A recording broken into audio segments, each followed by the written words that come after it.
Cuando quieren recibir noticias y les dicen, bueno, tengo una mala y una buena, ¿cuál primero? Mejor la mala de una vez, porque eso es como un dolor de muela, sáquelo de una vez. Porque si le van a dar uno un regalo y tiene un dolor de muela, pues uno no disfruta el regalo. Entonces mejor saque la muela y ahora sí. ¿O no? De la palabra de Dios nada es malo, todo es que bueno. Perdón, estamos en Santander, mucho lo bueno. Entonces sí, hay que inculturizarse. Bueno, entonces, de la palabra de Dios nunca se dice que es malo. Todo lo que es palabra de Dios es mucho lo bueno. Entonces, ¿por qué? Porque la palabra de Dios es viva, es eficaz, tiene poder, transforma, etcétera, y da vida eterna. Aunque a veces salen pasajes como que le paran a uno un poquito los pelos ¿de qué? De punta. No obstante, esa parada de punta, como nos dice hoy San Pablo, en nuestros pelos, nos sirve para el bien. Si colocamos atención hoy a la palabra de Dios, el Señor nos está recordando justo a la mitad del año que el cristiano tiene que ser sabio, tiene que ser inteligente. No nos cansamos aquí de repetir acá en esta montañita que el cristiano católico tiene que ser la persona más sabia y más inteligente del planeta Tierra. Pero vamos a ver en qué consiste la inteligencia y la sabiduría de un cristiano. No es que se sepa todas las tablas, no es que se sepa todas las fórmulas de matemática y de física, no. Eso no es sabiduría, ni siquiera es inteligencia eso. Eso es un conocimiento nada más. Pero aquí el Señor nos está diciendo que tenemos que ser, ¿qué? Sabios. Y para eso nos recuerda, entonces empecemos como de atrás para adelante, el Evangelio de hoy, al final del Evangelio. Por eso les digo, saquemos esa muela, ese dolor de muela, porque incomoda un poco, pero para que no nos asustemos. El Señor dice, como nos lo recordaba el domingo pasado, ¿qué se hace con la cizaña al final? Entonces la cizaña, cuando ya está el trigo y la cizaña juntos, pues sencillamente se reúnen en gavillas, es decir, recogen en grupitos, y entonces el trigo al granero y la cizaña al fuego. Eso es todo. Hoy el Señor como que nos vuelve a insistir, en este caso, en una pesca. Y en la pesca dice que al final de los tiempos, cada uno de nosotros nos compararon con un pececito. Y cada uno de nosotros, tarde o temprano, por más que queramos andar huyendo de Dios, tarde o temprano nos va a llegar la red y nos atrapa. No existe un ser humano en este planeta que pueda huir de lo que llamamos nosotros, ¿qué? La muerte. ¿Por qué? Porque para aquellos que dicen que la muerte es terrible, no, ya lo hemos comentado, parte de la sabiduría que Dios nos hace adquirir es, puede imaginarse cada uno, por ejemplo, levanten la mano los hermanos que vienen hoy por primera vez o que tenían siglos de no venir. Miren, estos amados hijos que hoy vienen por primera vez acá, piensen en el problema más grande que tienen en su casa, ya sea de salud, ya sea económico, ya sea esponsal, es decir, problemas con el esposo, problemas con la esposa, problema con la droga del hijo, problema con el alcoholismo del hijo, problema con la nuera, problema con los vecinos, problema con el jefe. Piense eso in secula seculorum, piénsenlo. Piensen, imagínense un cáncer en fase terminal forever, por siempre. Es que uno nunca logre morir con esos terribles dolores. Que ya llega un momento en que la morfina ya no le hace nada, no le hacen nada esto ni lo otro, lo intentan a uno matar y muere. ¿Quién soportaría eso? Nadie. Lo que sucede es que llega un momento en cuando una persona entra en un dolor muy intenso, ¿qué hace? ¿Qué hace el cuerpo? Los que saben de eso se desconecta. La persona se vuelve ¿qué? Se enloquece la persona. ¿Por qué? Porque el dolor es tan intenso que no lo soporta y entonces su mecanismo de defensa es, se desconectó la persona. Fue tanto el dolor que se desconectó. Pero piensen que esa persona logre desconectarse y resulta que como siguió viviendo in secula seculorum se volvió a despertar otra vez con los dolores. Y eso por siempre, ¿no les parece terrible? No. Entonces es mejor que nos llegue la guadaña tarde o temprano. De todas maneras, algunos la anticipan, algunos viven haciendo unas preces, es decir, unas peticiones al Señor. Ay, Señor, mándame la muerte. Es chistoso que algunos piden la muerte. Ay, yo mejor me muriera. Y después, apenas saben que tienen que ir a una cita médica, apenas saben que que van para rumbo al hospital, llame a un cura, qué miedo, Bueno, así somos nosotros, Dios comprende nuestras inconsistencias. Por entonces, hijos, el Señor nos recuerda hoy, a mitad de año, que la vida es prestada. La vida es prestada. Hoy la tenemos, mañana no la tenemos. De vez en cuando, Dios me permite, digo porque no lo puedo hacer, pero Dios me permite de vez en cuando darme un paseíto por un hospital. Sería muy bueno que todos, les recuerdo que es una obra de misericordia, visitar a los que enfermos. Pues una obra de misericordia muy buena, porque nos recuerda la visita a un hospital, lo que aquel borracho decía en un funeral: no somos nada, no somos nada, hijos. Ver una persona que hasta hace unos días robusta, fuerte, trabajadora, y verla de pronto entubada, verla de pronto después de unos buenos kilos, de pronto verla así, y uno dice, definitivamente no es nada. La misma belleza, tanto culto al cuerpo, tanto chinear el cuerpo, y va uno a ver una persona, Dios bendito, ¿cómo está esa persona? Se cuidaba tanto, se perfumaba tanto esa persona, y después no hay quien la aguante. Mire, del olor. Entonces, definitivamente, hijos, todo ese pasadito, a veces que sería muy bueno que lo hiciéramos, nos va ayudando, como decía el Señor, nos dice el Señor en el Salmo, a adquirir un corazón sabio, inteligente.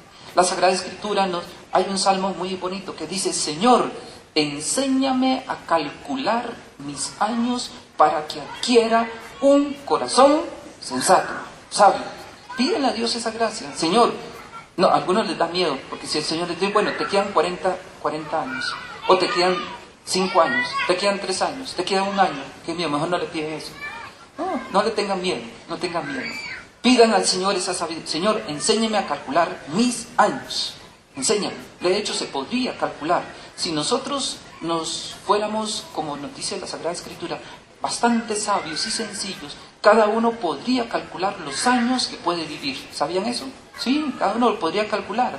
Más o menos, según nos dice la Sagrada Escritura, cada uno debería de vivir alrededor de 120 años. Padre, ¿dónde está eso? Génesis capítulo 6, léanlo. Dice el Señor que la vida del hombre en la tierra sea 120 años. Hijo, ¿que la vida eterna es un embuste? Por supuesto, hijo, por supuesto. Bueno, entonces, adquirir un corazón sabio e inteligente. Señor, enséñame a calcular mis años. La Biblia nos dice 120 años. ¿Por qué morimos antes? Porque sencillamente nos dicen los sabios, nosotros nos matamos. Nos matamos y ojalá de risa, pero nosotros nos matamos. Es que sí es cierto, da risa. Cuando una persona al médico y empieza el médico, quite fritos, quite grasas, quite harinas, quite esto, quite lo otro, quite la sal, quítele todo. ¿Por qué? Porque el médico, ¿qué le está diciendo el médico entre otras cosas a la persona? Hombre, se está matando.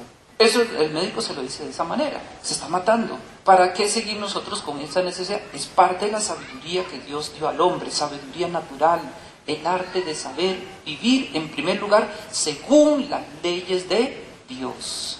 Cuando el hombre no entiende esas leyes de Dios, cuando no las entiende por las buenas, va por las malas. Por eso dice el libro del Eclesiástico capítulo 38, quien no hace caso a su hacedor, es decir, a Dios, caiga en las manos del médico. Es decir, que caer en manos del médico se convierte también hasta en un ¿qué? Castigo por nuestra rebeldía a la ley natural que Dios dejó inscrita en mi cuerpo y en toda la creación. ¿Se dan cuenta? Tarde o temprano nosotros mismos aceleramos nuestra muerte. Entonces, el Señor con esto nos dice, ahora sí, para complaciendo amables solicitudes, la vida eterna, ¿existe o no existe la vida eterna? Obvio, hijos, obvio que existe. Tan obvio cuando un niño en el vientre de una madre, tarde o temprano cuando nace, descubre que esta vida existe. Un niño en el vientre de su madrecita no imaginaría que existe un mundo. El niño, el único mundo que puede conocer es el vientre de su madre. Pero una vez que sale, descubre que existe otro mundo, más grande y más hermoso que el mismo vientre de su madre. Así nosotros, en este mundo, tarde o temprano podemos ir descubriendo, conforme pasa el tiempo, que no estamos hechos para esta vida. Este mundo no es un parqueadero. ¿Cuándo entenderemos esto, hijos? Este mundo, ¿vamos de qué? De paso. San Pedro dice, somos peregrinos, vamos de paso, vamos de paso. Esta no es nuestra casa. De ahí que la oración colecta de hoy. ¿Qué le pedimos hoy a Dios Padre? Le estamos pidiendo a Dios que nos dé la sabiduría para saber usar las cosas terrenas para alcanzar los bienes eternos. Así es que es la sabiduría. Saber usar sabiduría, y el hecho de utilizar las cosas de este mundo es utilizarlas para poder adquirir lo único necesario, el reino de los cielos. Nada más, el reino de los cielos. No estamos en este mundo para estar acumulando. Hay personas, qué pena, hijos, pero se ven tan feas con esa avaricia. Ahí están muriéndose, ahí están con una serie de dificultades, pero no sueltan esos 4 benditos pesos, amarrados a esos benditos 4 pesos. Y no se pueden ir. Hay personas que no se mueren y es por eso, porque están aferrados, amarrados a esos 4 pesos que Dios les dio para que lo administrara, no para que los llevara de cabecera en el ataúd. No es para eso. Es para usar los bienes según Dios. Entonces, de todas maneras, vuelvo aquí a la carga. Cuando el hombre no quiere entender eso por la sabiduría divina, lo entenderá por las malas. Porque llega el Señor y lo dice, ojo, ¿se acuerdan aquel evangelio? Necio, hoy te pediré cuentas de tu vida. Hoy, todo eso que has acumulado, ¿para quién es? ¿Para quién? ¿Para quién? Ya saben, lo decimos aquí, por eso los que vienen de vez en cuando siempre nos lo comprenden. Y ya lo han escuchado. ¿Cuál es el verbo más utilizado en una funeraria? Dejó. Que dejó la esposa, que dejó los hijos, que dejó las sucursales, que dejó el resto de chinos, que dejó deudas, que dejó esto, que dejó el carro, que dejó la propiedad, que no dejó las cosas el verbo dejar. Es el verbo más usado. ¿Qué nos llevamos? Nada, hijos, nada. Ahí sí, no somos nada. Es el verbo. Y aún así, sabiendo que es el verbo más usado y que tarde o temprano nos van a decir sobre esta persona, dejó, seguimos insistiendo en aferrarnos, amarrarnos a las cosas de este mundo obsesiva y neuróticamente. Todo, como nos dice la Sagrada Escritura, el afán de las riquezas lo único que consigue es que muchísimos males, y uno de los primeros males que atrae es la misma enfermedad física. Hoy día, hijos, muchísimas personas enfermas por la idolatría del dinero, por la obsesión de que de trabajo. Vamos a ver eso. Es obsesivo. El Señor entonces nos dice, al final vendrán los ángeles que son los pescadores, dice, y unos a la derecha y otros a la izquierda. ¿Dónde quieren estar? Bueno, es estar a la derecha, hay que sudar. Estar a la izquierda es muy fácil. Estar a la derecha, vamos a ver, se requiere mucha ¿qué? Sabiduría. Y por tanto existe la vida eterna en su doble presentación, condenación eterna o salvación eterna. ¿Qué quieren? Entonces, los años que podemos estar nosotros en este mundo, en este vientre llamado planeta Tierra, es un tiempo que nos pueden decir lo mismo que se le dice a un niño en el vientre de una madre. Hija, ¿en qué otro término se utiliza para un niño que está en el vientre de una madre? Gestación, embarazo y otro nombre muy interesante, no nato. ¿Qué significa no nato? ¿Y qué significa un ser no nacido? Un ser que estaría ¿qué? Muerto. ¿Y está muerto el niño? Entonces, ¿por qué se le dice no nato? No ha nacido, pero el niño está vivo. Que con la expresión no nato y no nacido significa que el niño no ha nacido para esta vida. Pero el niño ya nació, el niño está en proceso, está en gestación. Como sabemos, nadie, mucho menos las mujeres, se les ocurre decir que tiene 15 años y 9 meses. Ninguna. Antes, al contrario, se cuenta para atrás. Nadie se le ocurre meter los 9 meses de embarazo como edad. ¿Sí o sí? Hay alguno que nadie lo hace. ¿Por qué? Porque hasta que el niño no sale de la pancita de mami, el niño tiene el riesgo de salir vivo o muerto. La misma situación tenemos aquí en la tierra. En la tierra todos somos, todos sin excepción, somos no natos. ¿No natos? No natos. Estamos en un vientre. No se sabe cómo vamos a nacer, vivos o muertos. Vivos para la eternidad o muertos para la eternidad. Sería un aborto. Así como existe el aborto biológico, existiría el aborto espiritual. Y ese sí es terrible, porque es definitivo.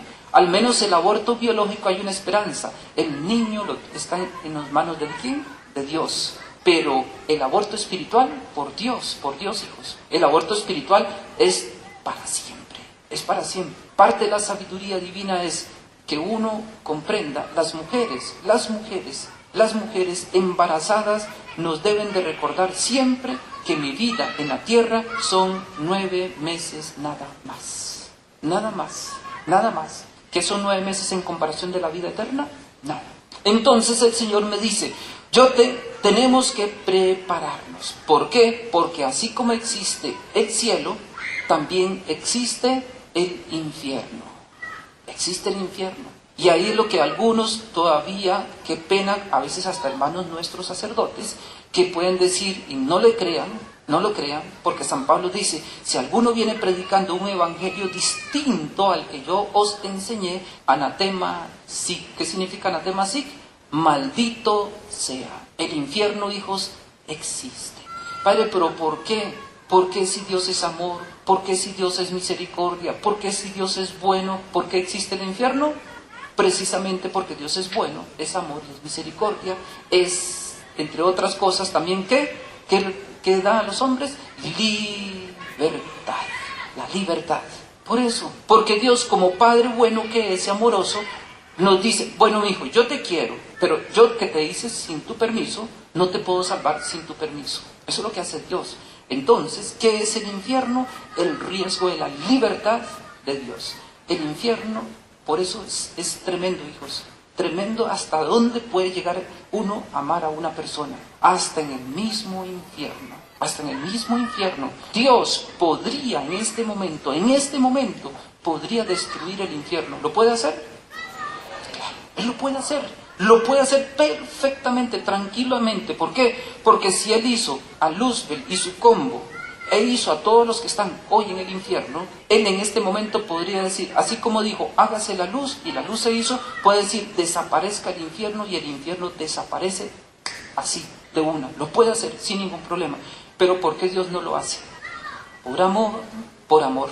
Porque nos dice el libro de la sabiduría, Dios no odia la obra de sus manos. Por eso hay un argumento que algunos se asustan cuando lo escuchan. El infierno existe por el amor de Dios, pero los que están ahí, Dios los ama por existir. Por eso, muy importante, y escuchen bien esta frase, hasta el diablo es bueno. Hasta el diablo es bueno. Algunos, pero ¿cómo, padre? Si a veces el diablo, acá rato le estamos echando vainas en el confesionario. No, padre, es que el diablo es muy puerco. Todo es para él, todo es para él. El diablo es muy puerco. Yo no, ¿verdad? El diablo es el puerco. A mí me tentaron, padre. El diablo es muy puerco. Claro que sí, porque él libremente optó por ser puerco. Pero, ¿por qué decimos que es bueno? Porque Dios lo hizo bueno. ¿Se acuerdan? Dios lo hizo bueno. El domingo pasado hablábamos del mal natural, mal moral y el mal de pena. Entonces, el mal moral solo lo pueden realizar dos criaturas, los ángeles y el hombre. Entonces, Luzbel, que Dios lo había hecho bueno, un día le dijo a Dios, pinta un bosque y piérdete. Eso le dijo, en lenguaje nuestro, moderno, colombiano, lo que sea. Eso fue lo que le dijo. No, a cuenta de que yo tengo que postrarme ante usted, a cuenta de que yo tengo que adorarte, un momentico, piérdase, hermano. Es la capacidad que tiene la criatura de decirle a Dios, no. Y Dios, sin embargo, que podría destruirlo, no, lo mantiene en el ser, porque San Pablo dice, en Él somos, nos movemos y existimos. Podría decirse que el infierno está también así en las manos de Dios. ¿Ustedes saben qué terrible? Piensen en una persona que odien, o piensen que pueden odiar a una persona tanto, pero que sin embargo dependan de esa persona. Que esa persona dependa su comida, su alimentación, su estudio. Y sin embargo esa persona lo sigue uno amando y uno odiándola cada día más. ¿Cómo se sentirá uno? Ese es el infierno. De ahí que Santa Catalina de Génova, especialista en el purgatorio, decía, cuando le preguntaban, pero ¿por qué Dios es bueno? ¿Por qué el infierno? ¿Por qué el purgatorio? Muy sencillo, no nos compliquemos. Dios es amor y como amor es una ¿qué? Inmensa hoguera. Es hoguera, ahí viene hogar, hoguera. Un inmenso fuego. Jesús decía, yo he venido a la tierra a traer ¿qué? Fuego. Entonces, el amor de Dios es un inmenso fuego de amor que consume, que arde sin consumir, perdón. Pero cada uno lo experimenta según cómo esté su corazón. Para los que lo aman, según hoy Romanos, para los que lo aman, eso es un fuego de ¿qué? De amor. Uno se siente chévere con Dios. Pero para los que lo están en pecado es un fuego de dolor. El dolor. Cuando uno sabe que una persona lo ama mucho y sin embargo uno ha ofendido a esa persona, uno que le duele eso. Es un fuego de dolor, sería el purgatorio. Pero si uno se ha alejado de Dios para siempre, se convierte en un fuego de condenación. Y es el mismo fuego, porque Dios no se divide, Dios es uno, pero cada uno lo experimenta según. Los condenados en el infierno experimentan el amor de Dios, ¿como qué? Como un fuego que los consume, que los destruye, que les arde. Ese es el fuego sin consumirse. Algunos le han dicho al Señor, Señor, ¿por qué no paras los castigos del infierno? ¿Por qué no paras, por qué no perdonas el diablo? En la iglesia primitiva, Orígenes y otros, Orígenes era un santo padre, cayó en una herejía que la iglesia luego condenó, la herejía de la apocatástasis. ¿Alguien la recuerda? La apocatástasis era que al final del mundo, Dios iba a dar amnistía general hasta el mismo demonio. Sería una injusticia gravísima. Pero ellos creían eso. Dicen, no, el infierno es temporal, es solo por un tiempo, nada más. Después ya todo el mundo para el cielo. Y los que no quieran, pues los desaparecerá entonces. Pero eso decía, eso es una herejía. Le decía, no. La vida del cielo es eterna, el infierno es eterno también, porque el amor de Dios es eterno también. Dios no destruye la obra de sus manos. Ojo, hasta dónde llega el amor de Dios. Ellos eligieron libremente estar ahí. Y unos santicos que le preguntaban al Señor, bueno, regateando como Abraham, Señor, ¿y si los condenados te piden el perdón? Dice el Señor, yo lo podría hacer, pero si yo lo hago, me odiarían más todavía. Es cierto, hijos. Vean, ¿por qué? Ya lo hemos comentado. Si hay pecados que endurecen el corazón, son los pecados de la soberbia, del orgullo, de la arrogancia. Curiosamente, no son los pecados de la pureza. Ve qué interesante. No son. Algunos imaginan que los pecados contra la pureza son los peores pecados. No, los peores pecados son los espirituales. Al fin y al cabo, los pecados contra la pureza solo lo podemos hacer nosotros, los seres humanos. Pero los pecados espirituales, llámese soberbia, orgullo, prepotencia, arrogancia, son propios de los demonios. ¿Qué pasa con estos pecados? Que cuando una persona se cierra en su orgullo, en su arrogancia, en su prepotencia, muy difícilmente se puede salvar si no sale de ahí. Es más fácil, ¿se acuerdan? Es más fácil regresar del país de la lujuria como el hijo pródigo. Andaba en Tiro y Sidón, era el país lejano donde se fue el hijo pródigo, era Tiro y Sidón. ¿Qué era? Pues la costa, porque Tiro y Sidón son de la costa. Entonces en la costa del Mediterráneo andaba el hijo pródigo. Entonces, pues costa es costa, ¿qué vamos a hacer? Pues entonces, pues allá no van a andar con una camándola, salvo excepciones raras, etc. El hijo pródigo andaba allá. El que nos dio la noticia de que el hijo pródigo andaba en esas sinvergüenzadas fue el hijo mayor. Se supone que nunca había salido de la casa. Y ese bendito sinvergüenza sí sabía en qué había gastado el hermano la herencia. Dice, ese que gastó el dinero con malas mujeres.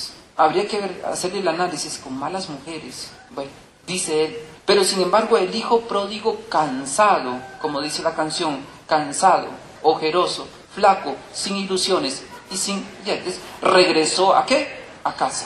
¿Por qué? No se nos olvide, ¿qué es en el fondo la lujuria?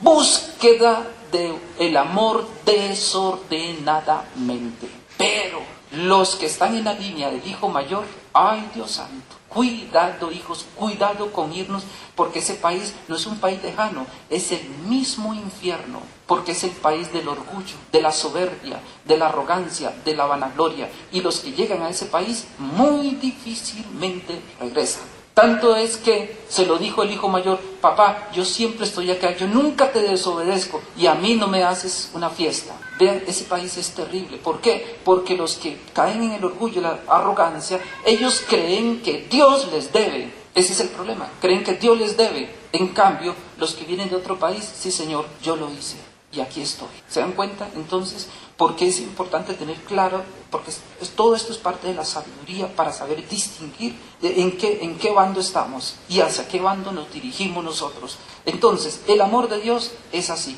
Igual, un signo muy visible entre nosotros: el agua bendita. Hoy aspergé la asamblea. ¿Qué tipo de agua utilicé hoy? Agua exorcizada. Ni cuenta se dieron. De pronto uno que otro se daría cuenta. Si hubiese habido una persona posesa, pues ya sabemos que hubiese pasado, se hubiese manifestado. ¿Por qué? Porque no, un poseso o una persona infestada con un espíritu, pues inmediatamente reacciona frente a los sacramentales, frente al agua bendita y peor todavía frente al agua exorcizada. Ustedes pueden saber cuando una persona tiene problemas. Dale un vaso de agua. Nosotros tomamos en este momento un poco de agua exorcizada, nada nos pasa, no sentimos nada. Pero si se la damos a una persona que tiene un problema, inmediatamente ¿qué? Reacciona. Igual que la sal exorcizada. En el rito es que no lo he hecho, pero allá en el misal, en este misal, viene un rito de bendición de agua y exorcismo de agua para despejar la asamblea. Otro día lo vamos a hacer. No, si no respondo, vénganse confesados. Vénganse confesados. Pero ahí tenemos un signo de lo que es el amor de Dios. Cuando uno está en gracia de Dios, las cosas de Dios son lo más que normal, natural. Pero cuando estamos alejados de Dios, entonces empezamos a sentir que manifestaciones. Uy, padre, ¿qué pasará, padre? Es que yo llego a una iglesia y me da piquiña y me da esto y me da lo otro, desespero y apenas salgo, bien. ¿Hace cuánto no te confiesas? No, hace como 20 años. Obvio, mijos. Una persona que está muy perturbada, llévenla a la catedral, aunque no estén celebrando misa. Lo siente. El lugar que estorba.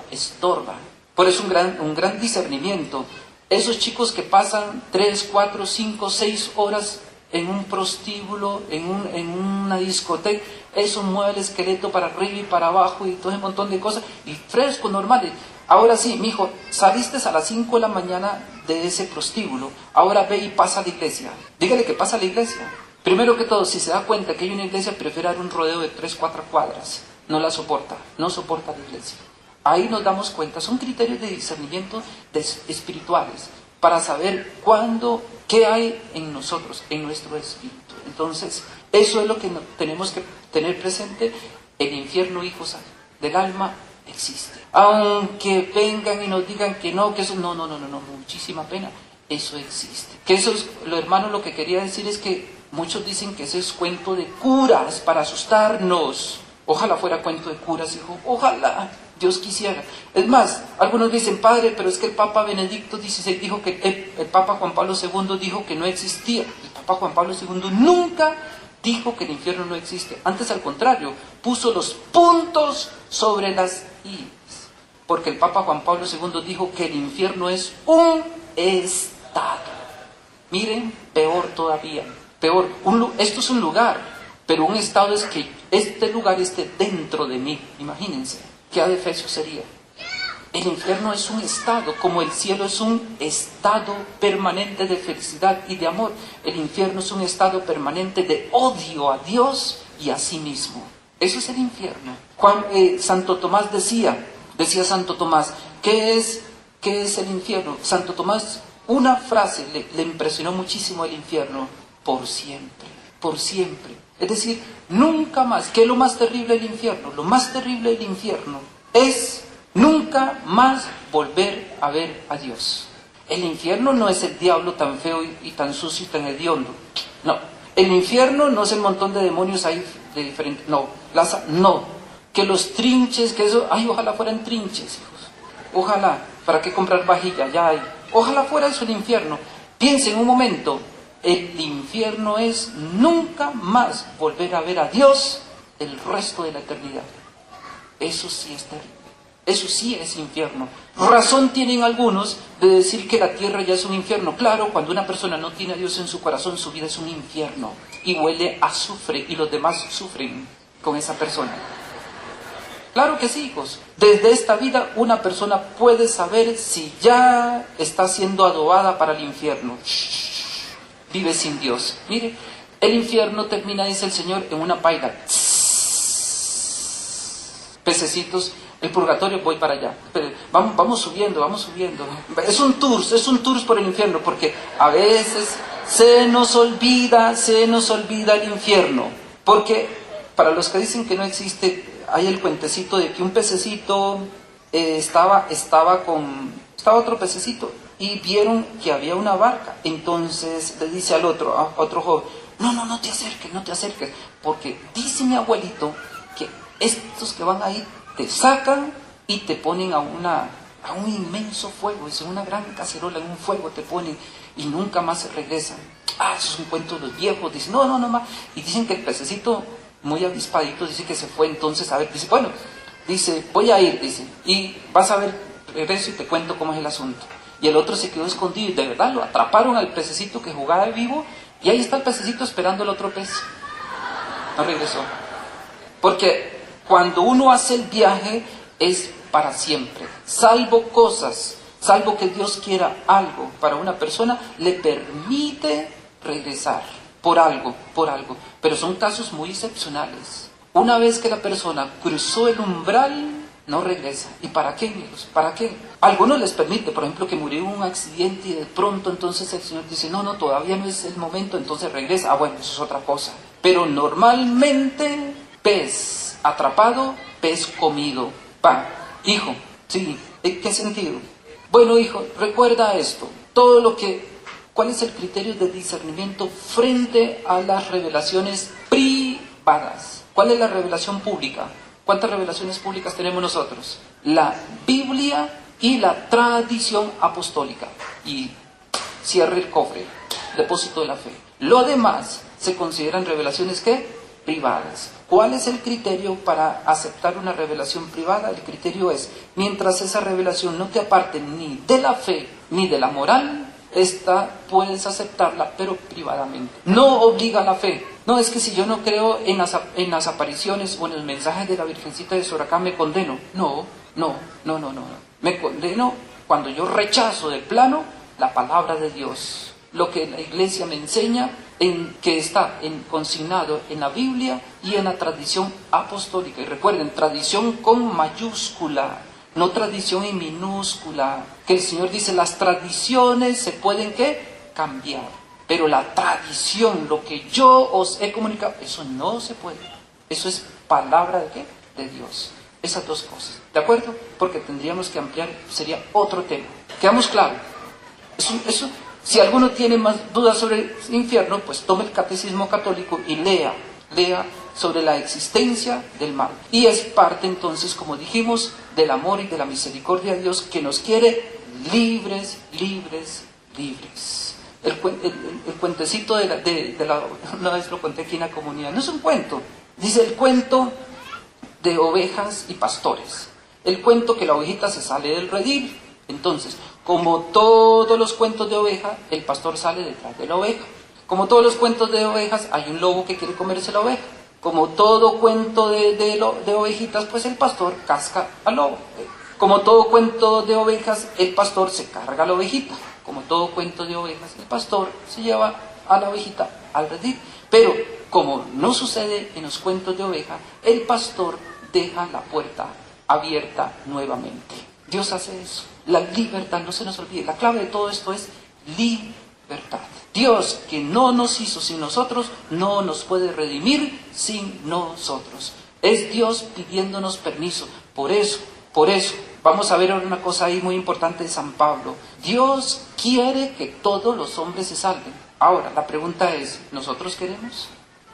Dios nos dijo, Dios quiere, pero ¿nosotros queremos? Ahí la pregunta. Dejado el infierno, cierren la puerta y pasamos al purgatorio. ¿Qué es el purgatorio? Pues sencillamente, no nos compliquemos con esto tampoco. ¿Por qué es doctrina de fe el purgatorio? Porque hay una sentencia clara: al cielo no entrará nada impuro. Y nada es nada, nada.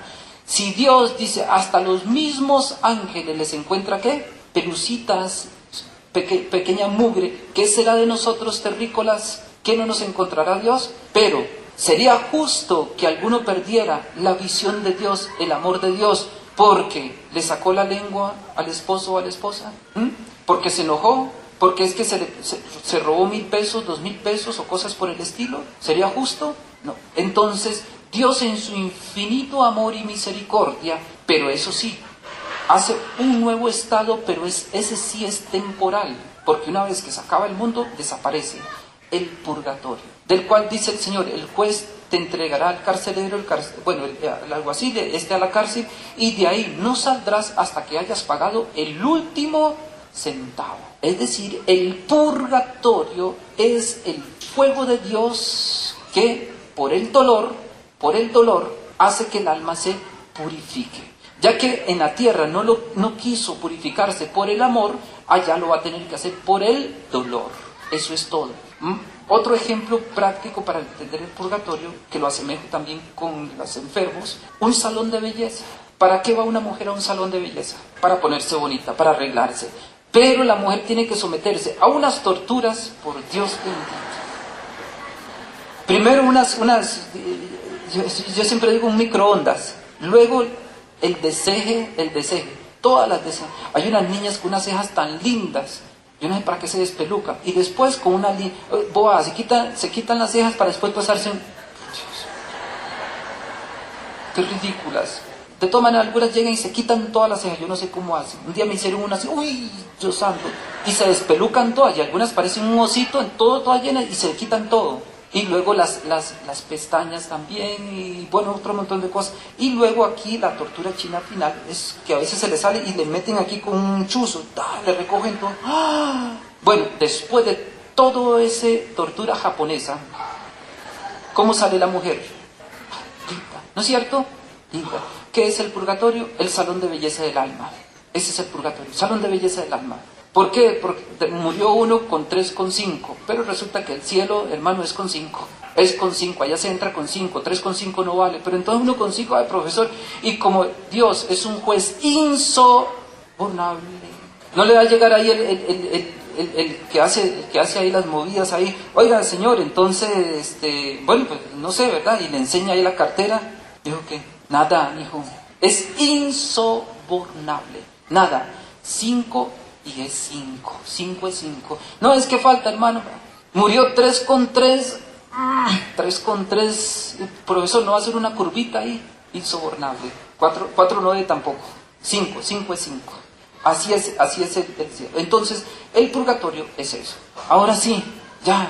No, el purgatorio no es condena, es salvación. Los que están en el purgatorio se salvaron. Es decir, dejaron los pelos en el alambre, pero pasaron. Pero hay un asunto: todo el dolor que pasan en el purgatorio no les sirve para ellos, no les sirve para ellos. Todo lo que pasen, sufran ahí, es para nosotros, no para ellos, no sufren para ellos. Somos nosotros los que tenemos que ayudarles a salir de ahí. Por eso, hijos, vean, hijos, pero antes de darle la mano, la pregunta a los hermanos, vean, hijos, no hay cosa más linda que nuestra madre la iglesia.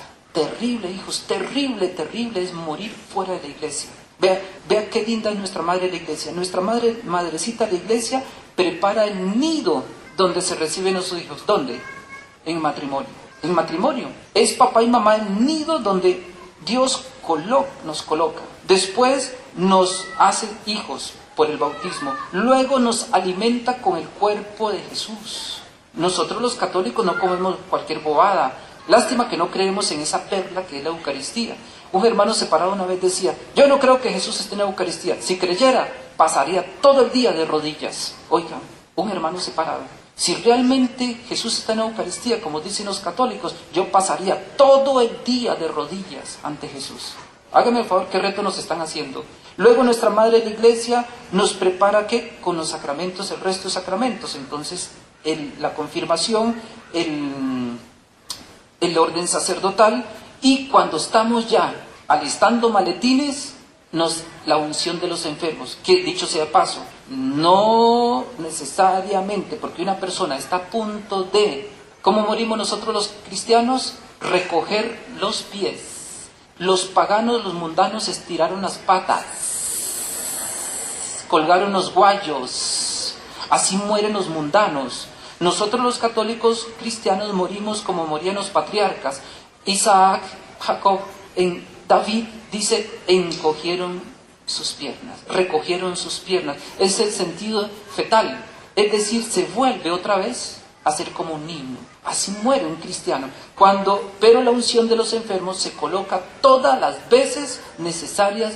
Por ejemplo, cuando vamos a una cirugía, no tengan miedo.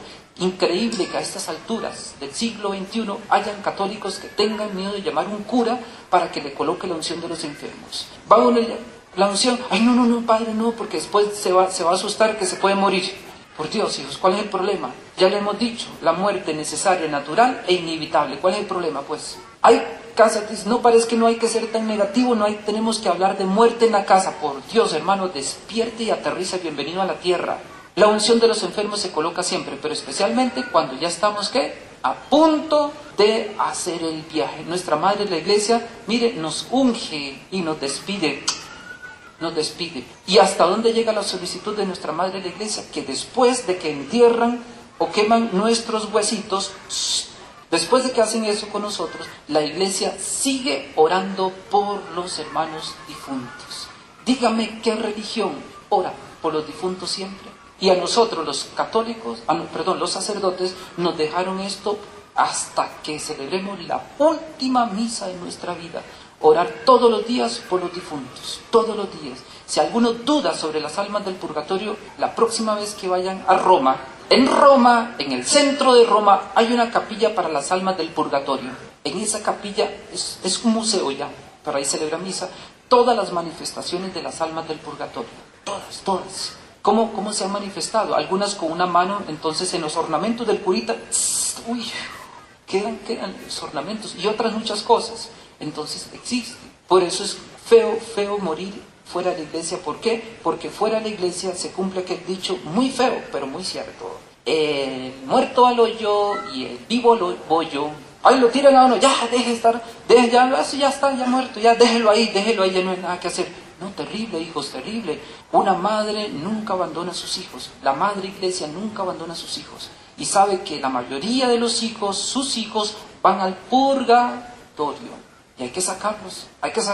En la Santa Misa, hijos, si supieran, en cada Santa Misa la cantidad de almas que salen del purgatorio. La cantidad de almas. Esta misa que estamos celebrando, muchas almas están saliendo del purgatorio en este momento. Solo por celebrar esta misa. Entonces, es una obra de misericordia, ¿se acuerdan? Orar por los hermanos difuntos. Lo mismo que se le dijo a una persona cuando nació, dio a luz, se le dice la Iglesia, nuestra Madre, dale, Señor, el descanso eterno y brille para él o para ella la luz perpetua. Dio a luz, es lo mismo. ¿Alguien levantaba la mano por allá? Hija, sí, voy, hijo. Hay niveles como hay niveles en el infierno. El primer lugar, el combo, lo ocupa Luzbel. Esos son los de estrato allá. Bien. El purgatorio va también. ¿Por qué? Porque hasta ahí llega el amor de Dios. No más allá, es que ahí se cumple. San Pablo, Dios no va a permitir una prueba que supere nuestras capacidades. Cada uno según, ¿de acuerdo?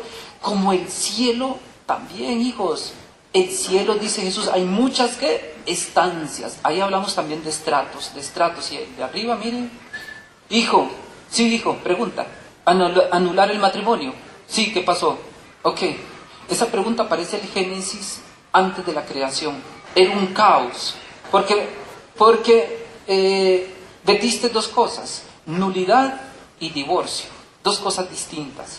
Me estás hablando de nulidad matrimonial.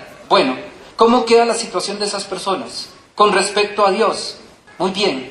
Vale la pregunta, está muy bien, porque es parte de la misma sabiduría y además le sirve a don Héctor y a la señora Rosalba. La pregunta es una pregunta muy común hoy día. ¿La Iglesia puede anular un matrimonio? Anoten, sobre todo en sus mentes y en sus corazones, escuchen los que se van a casar, escuchen los que ya están en el surco del matrimonio y por tanto escuchen los que tienen crisis en el matrimonio. La Iglesia no puede anular ningún matrimonio así te haya casado el Papa Juan Pablo II. Repito, la Iglesia no puede anular un matrimonio así te haya casado el Papa Juan Pablo II. No lo hace. ¿Por qué? Porque lo que Dios ha unido,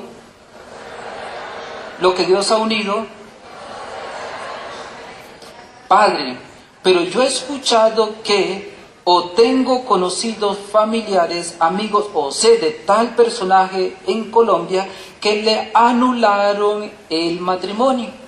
¿Qué se entiende por nulidad matrimonial? Anote, no, nulidad matrimonial significa que la Iglesia certifica, es un acto jurídico, por tanto, por el cual la Iglesia certifica que, vamos a una hipótesis, nada más, que el señor Néstor y la señora Rosalba nunca estuvieron casados, ahí sí, aunque los haya casado el Papa Juan Pablo II. ¿Por qué? Porque hubo una inconsistencia en el vínculo. Por ejemplo, uno de los dos era loco y fue increciendo en la locura, era loco. Uno de los dos era homosexual y se casó para tapar la homosexualidad. Uno de los dos falsificó documentos, que Néstor se casó en Venezuela y no le dijo nada a Rosalba y se casó aquí. Ese matrimonio es nulo. Que Rosalba estaba embarazada cuando se casó. Y del 100% de los matrimonios que se hacen porque la mujer estaba embarazada, 80 o más fracasan. ¿Por qué? Porque la mujer, no, es que me casé porque estaba embarazada. Cuando hay coacción en el vínculo, hace el vínculo nulo. Otra causal gravísima hoy día, casarse y no querer tener hijos. Ese matrimonio es inválido. Algunos se casan y no tocan a la mujer para nada. Es decir, el matrimonio no sé qué, consume, ¿no? Algunos pasan, ese matrimonio es inválido. ¿Se dan cuenta? A eso se refiere nulidad matrimonial. Es decir, certificar de que, ojo la palabra, pónganla en mayúscula, en movimiento, pónganle flores, lo que quiera. Nunca hubo matrimonio, que nunca hubo matrimonio. Pero cuando se han dado todas las condiciones para que haya matrimonio, ni el Papa lo puede. Lo que Dios ha unido, que no lo separa el hombre. La ley divina nadie la puede tocar. Eso solo es de Dios. Obviamente, aunque sí hay otra realidad que sí puede anular el matrimonio. ¿Cuál? La muerte. Pero no va a mandar a bajar la esposa por eso, ni el esposo. No, yo claro, es que ya me conozco a mi gente. Porque alguno, vea, le digo, hijo, padre, pero es que yo no tengo derecho a otra oportunidad. Sí, claro, en dos casos. O quedas viudo o anulas el matrimonio. Ay, padre, ¿cómo es eso de la viudez? Aclaro. Por si las moscas, por si alguien me queda sonando. Si dentro de 15 días aparece la esposa flotando en el Magdalena, porque se ha dado, matar al cónyuge para casarse con otro, hace inválido el matrimonio. Lo hace inválido. Entonces, un accidente. Curiosamente, 15 días después de que se confesó, un accidente.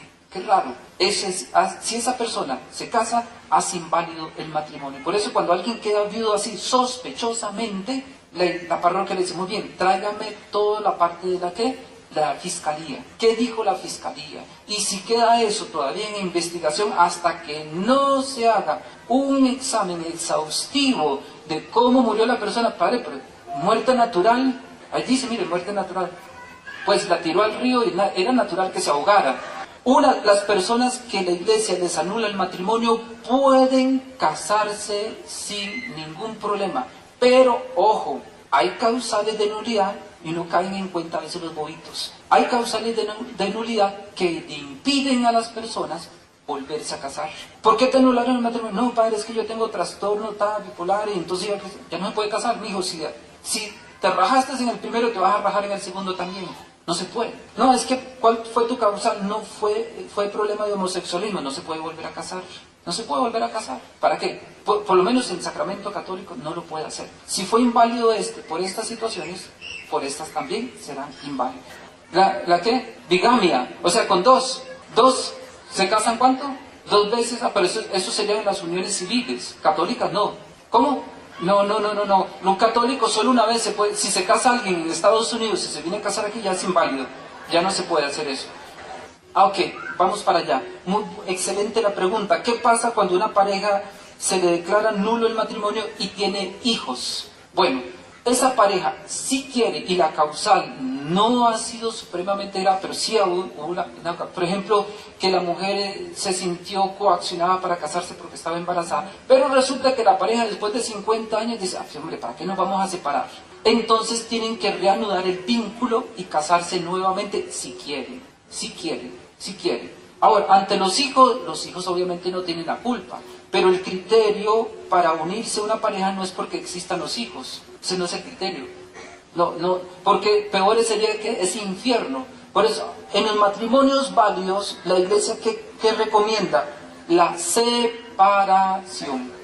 La separación, porque si la mujer o el hombre corre peligro de una agresión psicológica, física, es decir, que pueden atentar contra la vida, entonces la pareja se separa. Que el hombre es tan violento que ya es insoportable, entonces se le dice, no, váyase usted para un lado y yo para otro lado, punto. Eso es todo. Aunque también sea la agresión de la mujer está tan violenta, normalmente es lo que pasa ahora. Entonces, ¿cuándo qué? Cuando se quieren casar y son de distinta religión. Excelente pregunta. Nosotros tenemos que tener claro una cosa, hijos, el matrimonio no es romántica estéreo. No romántica estéreo. ¿O no, Néstor? No, Rosalba, no. Mire, Rosalba, cómo lo tiene. Entonces, ¿qué pasa? Ay, padre, es que conocí un niño divino, padre. Uy, sí, divino, padre. Y anda siempre con la Biblia. Como nosotros los católicos no conocemos, pero el chino ora. O la niña, padre, es que conocí una niña tan buena, faldita siempre larga, etcétera, y con Biblia. Una niña buena. Entonces, me gustaría casarme. Listo, muy bien. Armemos la boda, los casamos. ¿Ok? Ella los domingos o él va a su culto y el católico, si es que va a misa, ya. Vienen los hijos ¿qué serán? ¿Musulmanes o católicos? ¿Serán adventistas o católicos? ¿Pentecostales o católicos? ¿Qué quieren? Por lo general un 80% de esas parejas fracasan, porque la yuntica o jala parejo, no jala. Eso, yugo, los dos. Si uno de los bueyes se echa, el otro puede tener muchas ganas de trabajar, pero si el otro no quiere trabajar, el otro le diga, pues arrástrame si quiere, yo aquí no me muevo. ¿De acuerdo? Eso no es romántica. Por eso, ahí vienen los criterios que se necesitan para saber quién es el hombre, cuál es la mujer que Dios quiere. El matrimonio, no se nos olvide, es parte de la sabiduría. Es una vocación. No es que me gusta el chino, no es que me gusta la china, no, ojalá, listo. Pero es que ese gusto tarde o temprano se acaba. ¿No es cierto, Rosalba? ¿No es cierto, Néstor? Entonces, hijos, preguntitas para prácticas sobre el matrimonio. Bueno, pues ustedes quedaron hoy de pato. ¿Qué pasa entonces cuando la pareja ya no soporta vivir así? Normalmente las parejas que tienen conflictos en el matrimonio deben de hacerse las siguientes preguntas. Siguiendo el espíritu de la oración colecta que les dice, Señor, sin ti nada es que fuerte ni santo. Parafraseando podríamos decir, sin Dios ningún matrimonio es santo ni fuerte. Entonces, ¿qué tendría que preguntarse una pareja que está en conflictos? Uno, primero que todo, revisar las condiciones en que se casaron. Si todo está bien, si es el hombre y la mujer que Dios quería, viene otra parte muy importante. Desde el día que se casaron hasta el día de hoy, ustedes dos oran juntos todos los santos días. Digo, orar juntos. ¿Oran todos los días? Como padre, es que yo sí y él no. Un momentico, los dos serán una sola, ¿qué? Carne. No, es que Néstor no, pero no, Rosalba, yo sí oro, pero es que Néstor no, un momentico, los dos serán una sola carne. Y aquí hacer dos distinciones, una cosa es la oración personal y otra cosa es la oración matrimonial. En lo personal deben de orar siempre, pero como esposos, los dos orando, oran todos los días juntos. Es que hay unos hombres muy recostados. No, ore usted, mija, porque no, ore usted por mí. No, nada de eso. No se van a salvar, no se van a salvar, no. Es los dos, juntico los dos. Frecuentemente se confiesan. No, padre, yo me confesé y me casé, pero desde el día que me casé, padre, no volví a poner un pie en un confesionario. Es más, llegué a confesarme el día de mi matrimonio y yo creo que iba así medio. Y entonces, padre, si se arrepiente, yo te absolvo. No, total, que algunos nunca se han confesado. Imagínense, colocando, cimentando el edificio del matrimonio sobre arena, sobre estiércol, sobre pecado. Cuando deben haber edificado sobre qué? Roca. Entonces, se confiesa, van a la Eucaristía todos los domingos y comulgan los dos. No, padre, mi esposa, pero yo no. ¿Y usted por qué no? Bueno, etcétera. Ok. Tienen 20 años de casado. ¿Cuántos retiros de pareja has hecho? Padre, retiro, yo creo que fue el día del curso prematrimonial y retiro, padre, ¿y eso qué es? Hágame el favor. Hoy día las parejas deberían de hacer por lo menos 2 veces al año retiros de fin de semana, solo los dos, sin equipaje, solitos los dos. Tienen que estarse recauchando, renovando los dos. Entonces, retiro de pareja. Cuando una pareja no hace esto, es lo más lógico que el matrimonio se les venga abajo. Ahora bien, si alguien sufre una fractura, a ver, hijo, tú, que te fracturaste la pierna, ¿qué quieres que haga? ¿Que la ampute o que la enyese? Que la enyese. Porque un matrimonio ha sufrido fractura, ¿hay que amputarlo? Un matrimonio que tiene una fractura, hay que ayudarlo a restablecer el orden. Pero el 99% de los fracasos matrimoniales, de los matrimonios legítimamente constituidos, es porque se han alejado de Dios. Son matrimonios que yo les llamaría pelagianos. ¿Qué es un matrimonio pelagiano? Es la herejía que hoy la Iglesia combate con la oración colecta de hoy. Los pelagianos creían que una persona podía ser santa sin Dios. Hay matrimonios que creen que pueden llevar su matrimonio sin Dios. Locura de las locuras, soberbia de las soberbias, orgullo de los orgullos. Hoy más que nunca, un matrimonio que no coloca a Dios como centro y como núcleo, como todo, ese matrimonio se viene abajo. Hijo, así es tal cual. No le pongamos a esto mucho adorno. Sí, pero es que esto... No, nada, hijos. O es Dios el que reina, o el matrimonio se viene abajo. De lo contrario, no se puede perseverar en un santo matrimonio cuando la pareja excluye de sus corazones el amor de Dios. Y, por tanto, las condiciones que Dios coloca para que la pareja pueda subsistir en el vínculo. Hijos del alma, muchas cosas me quedan por deciros, dice el Señor. Solo entonces me adelanto a lo que hoy la palabra de Dios nos recuerda a nosotros, que tenemos que vivir como sabios. Hijo, otra pregunta excelente. Bueno, ¿puede un sacerdote darle permiso a una pareja que vive en unión libre de poder comulgar? Sí y no.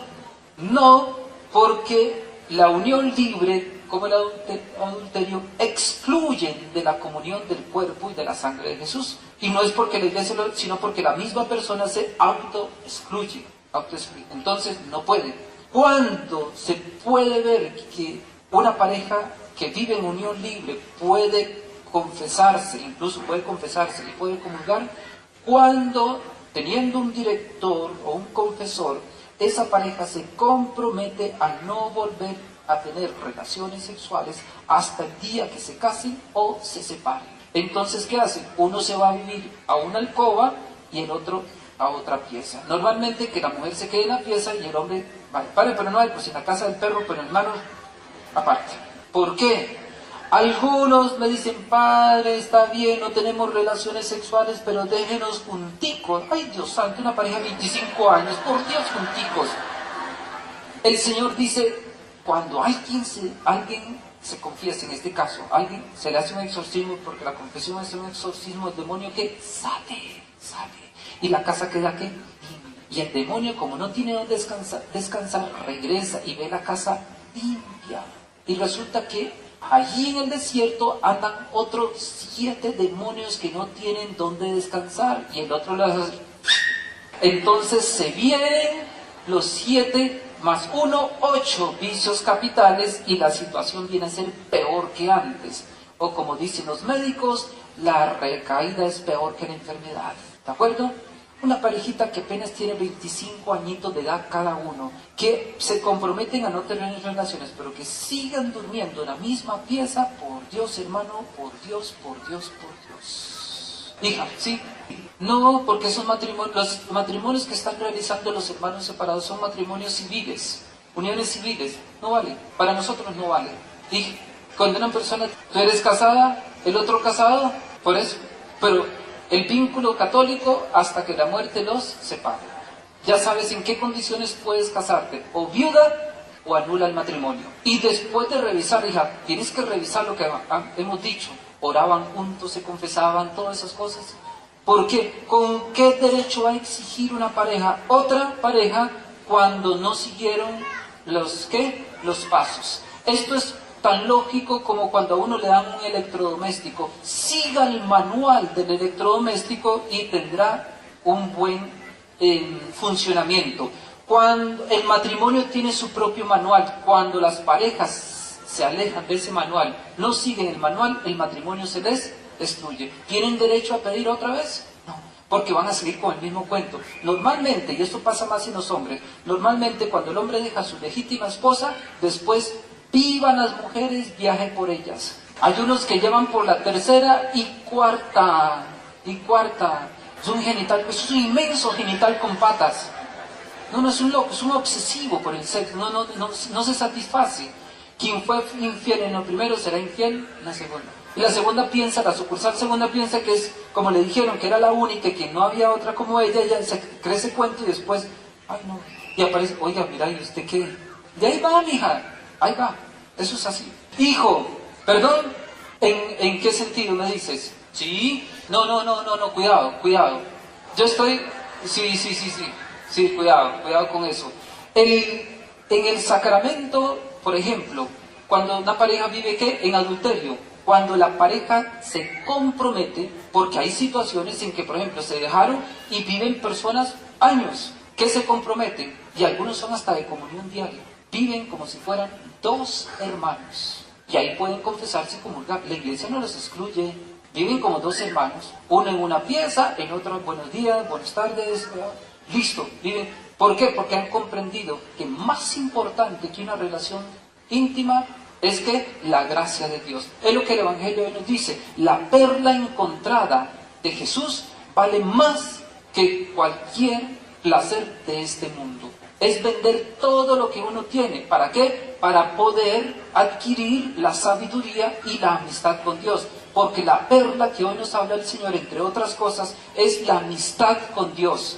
Cuando uno ha encontrado a Dios, ha encontrado el tesoro, vale más que cualquier cosa. Por eso San Pablo dice, todo, una vez que encontré a Cristo, todo lo considero, ¿qué? Basura. Eso lo decimos nosotros. En griego no es basura. Todo lo considero, ¿qué? Estiércol. Lo considero, ¿qué? Miércoles.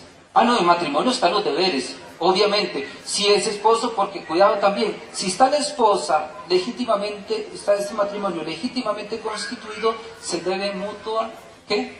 Mutua fidelidad, y con todo lo que tú dices, las implicaciones del matrimonio. No es que la esposa, después de casarse, porque sucede, ojo, sucede esto, la niña de joven, de soltera, esa niña, qué feo decir, qué fea la expresión, pero esa niña no faltaba una rumba, y es pronto teniendo relaciones con Raimundo y todo el mundo. Y apenas se casa, entró un misticismo, no es que desde que conocí a Jesús, quiero ser monja. No me toque. No, es que, ay padre, es que mi esposo me da asco. Uy. Y antes, cuando estaba soltera, quería tener relaciones desde muy tierna edad. Y ahora que está casada, entró en eso de que quiere ser monja. Por Dios, hijos, por Dios. Ahí sí es grave eso. Y eso es una tentación demoníaca, directamente demoníaca, porque destruye el vínculo. La esposa y el esposo se deben, obviamente, racionalmente. Y digo en el deber sexual, no es que el esposo, porque ya se casó, entonces va a estar pidiéndole a la señora desayuno, almuerzo y cena. Así no es. No, racionalmente, el hombre comprendiendo que la mujer, la vida sexual no es lo primero, es otras cosas.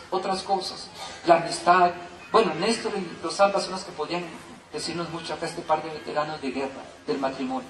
Eso es el matrimonio. Bueno, hijos, oigan, me deben mi día. Resumiendo, el reino de los cielos, que es el gobierno de Dios en nosotros, el gobierno del Espíritu Santo en nosotros, ahora se manifiesta ¿en dónde? En Jesús, que es el tesoro y la perla. Pablo habla de que Jesús, en Él es el tesoro por el cual nos vienen todas las gracias. Por tanto, el reino de los cielos, que implica que nosotros vivamos como hijos.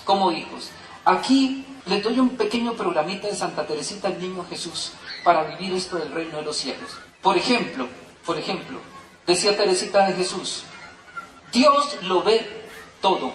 Entonces, como Dios lo ve todo, ¿qué voy a hacer? Me abandono totalmente en Dios.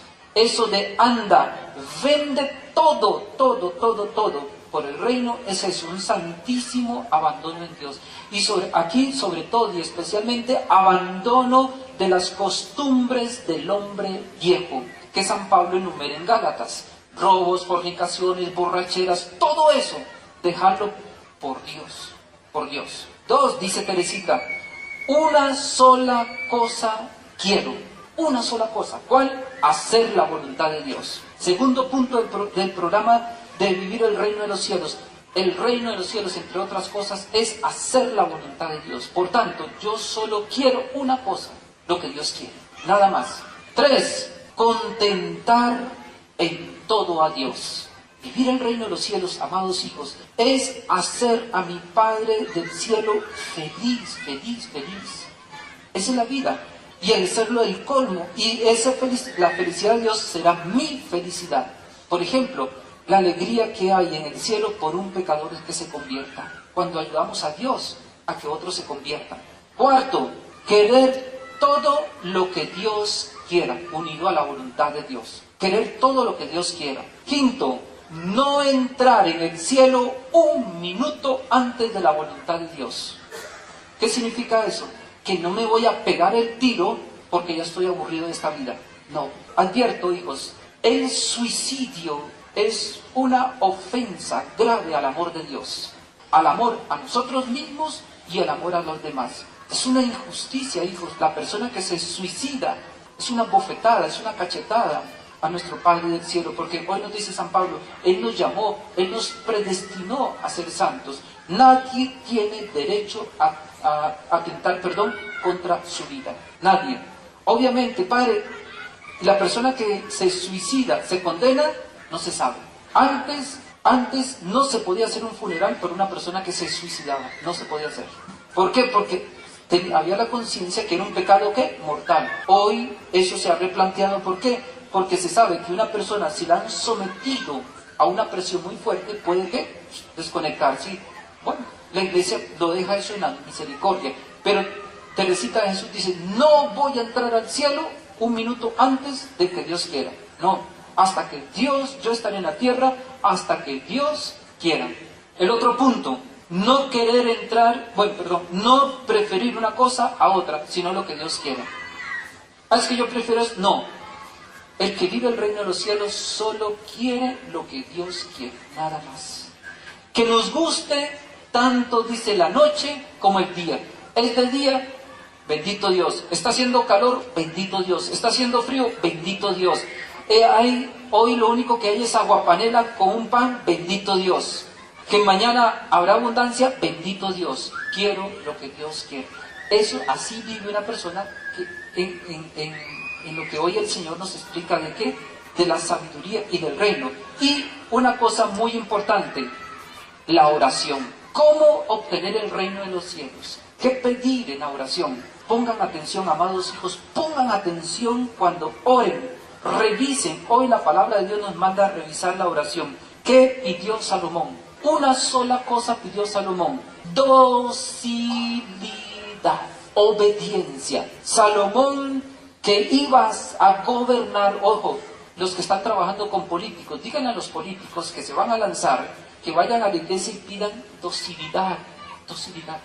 Pero eso no conviene, no pueden robar, nada. Docilidad. El Señor le inspiró. Salomón fue al templo y pidió una sola cosa: docilidad. ¿Qué significa obediencia? Como la tela de araña, el pende de un solo hilo, del hilo central. Y el Señor le gustó, dice el pasaje, el Señor le gustó la oración. ¿Y qué le dio? Le dio un corazón sabio e inteligente. Y lo que muchos gastan tiempo, dinero, horas, novenas y misa y no obtienen: euros. Mire, plata. ¿Ya escucharon la oración? Señor Dios, da a tu siervo un corazón dócil para gobernar a tu pueblo. Oración que los padres de familia deben de hacer. Un corazón dócil para gobernar a tu pueblo, para discernir el bien y el mal. Pues ¿quién sería capaz de gobernar? Ojo, al Señor le agradó que Salomón hubiera pedido aquello y Dios dijo, ojo lo que Dios le dijo: escuchen, hijos, ¿por qué nuestras oraciones no son atendidas?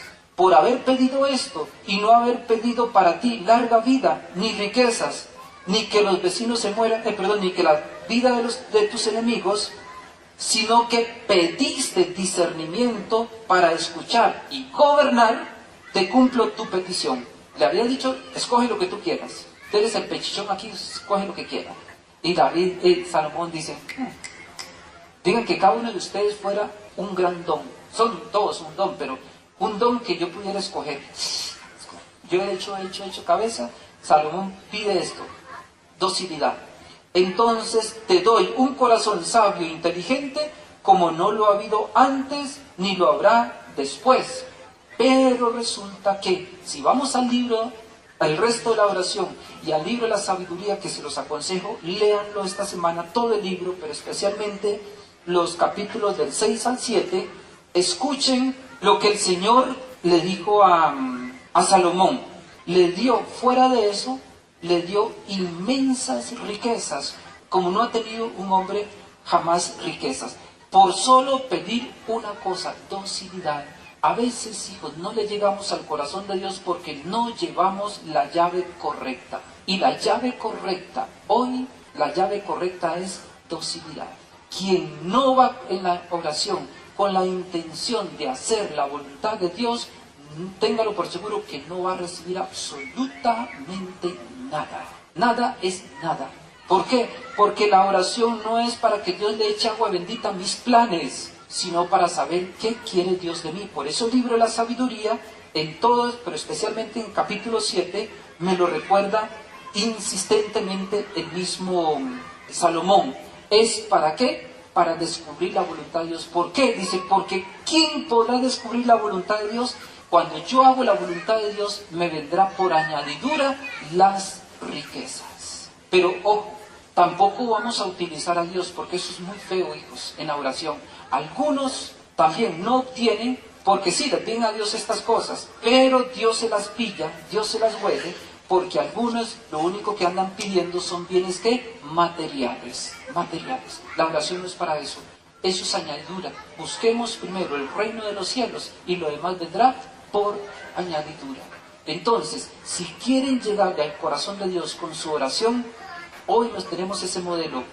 Señor, dame docilidad, sabiduría e inteligencia para guiar este pueblo. El esposo, la esposa, los hijos, la empresa, los futuros candidatos, Señor, para gobernar esta alcaldía, para gobernar Santander, para gobernar el país, sabiduría. Y Dios le dará todo por añadidura. Obediencia, lo primero que hay que pedir en la oración es obediencia. Hay un salmo que dice: una sola cosa pediré al Señor, una: habitar en tu casa. ¿Y qué es habitar? Habitar en la voluntad de Dios. Piensen, revisen hoy su oración. ¿Qué estamos pidiéndole al Señor en esta Santa Misa? El Señor nos puede decir en este momento: pidan lo que quieran. ¿Qué estamos pidiendo? Pidan el paquete completo. Lleven la llave correcta para abrir las esclusas del cielo. Y las esclusas del cielo es la obediencia. Quien hace la voluntad de Dios, por añadidura tendrá todo lo que necesite, todo lo que necesite. Eso es vivir sabiamente. Pues bien, hijos, dejemos puntos suspensivos. Nos vemos en la próxima.